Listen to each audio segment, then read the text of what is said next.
day. And it really pertains to what we see this evening and the potential for localized flash flooding. You might think back to Wednesday when we showed you this map on the right-hand side of your screen. Last Wednesday, that flood risk was considered high. Today, it's considered medium. Puts a little perspective on it for you, but with how waterlogged the ground is, any scattered slow-moving storms will have the potential to cause some localized street flooding. As we head through the afternoon, storms are pretty hit and miss, but after about 8 p.m. or so is when we'll track a line or a broken line that settles in with us into the early nighttime hours.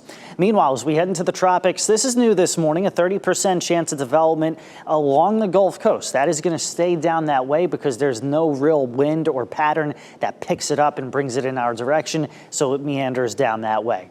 Plenty of sunshine out the door in Apex. It's already 82 degrees. Temperatures making it into the low to mid 90s. And of course, the humidity is going to add to that 1-2 punch. The heat index about 100 to 105. We'll show you when this repetitive stormy pattern may take a little bit of a break coming up.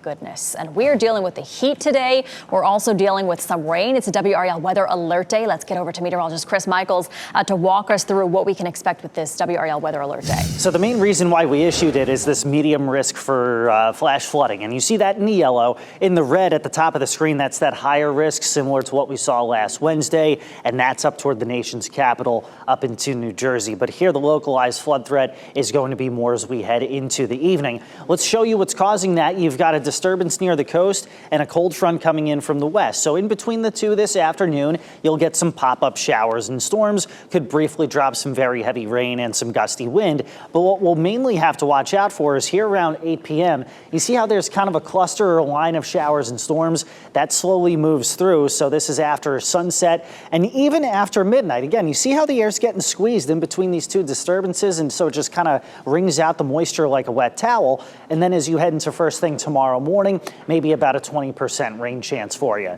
As we go through the rest of the week, you're going to continue to see that very muggy air being brought in from the Atlantic and from the Gulf, and any little piece of energy that taps into that moisture gives us the daily chance of scattered showers and storms. Now, speaking of the Gulf, there's a 30% chance of development down that way.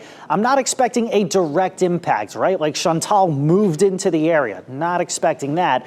The reason being is that there's really nothing in the United States wind-wise to grab it and bring it here. So it likely meanders right around the Gulf Coast, but it feels tropical out there. The dew point in the low to mid 70s, much like it has been for the last few weeks. So that just kind of adds a little insult to injury when it comes to our summer heat. So in the bright red is your high temperatures, about 91 to 93. The dark red is your heat index, which will probably be in the low to mid triple digits prior to any showers and storms. Tuesday and Wednesday, not as hot, upper 80s to near 90s. Still, the daily chance for showers and storms.